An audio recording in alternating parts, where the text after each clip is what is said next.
Thank you. A handshake that marked a breakthrough, an important step forward in Syria's 2.5-year conflict. But as both the US and Russia made clear, it's a difficult road ahead. The world will now expect the Assad regime to live up to its public commitments. And as I said at the outset of these negotiations, there can be no games, no room for avoidance, or anything less than full compliance by the Assad regime.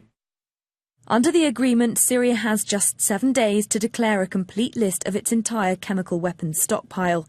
By November, international chemical weapons inspectors need to be on the ground. All stockpiles are to be removed from Syria or destroyed by the first half of next year. And all of this will be enforced by a new UN resolution. But the two sides differ about what that could mean in practice. Foreign Secretary William Hague said the agreement was a significant step forward, but the commander of one of Syria's main rebel armies rejected the plan.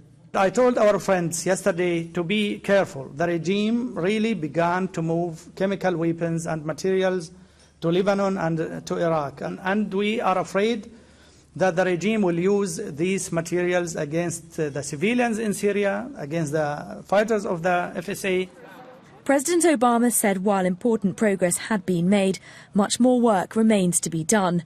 Crucially, he said that if diplomacy failed, the US was prepared to act. The Pentagon backed that up by saying the US was still in position for military strikes. The attention is turning away from Washington to New York now. The United Nations says it's received all the documents for Syria to join the Chemical Weapons Convention. And on Monday, a UN inspector's report is due to be published that will shed more light on what happened in last month's chemical attack. The hard road ahead is all about diplomacy for now. Katie Watson, BBC News, Washington.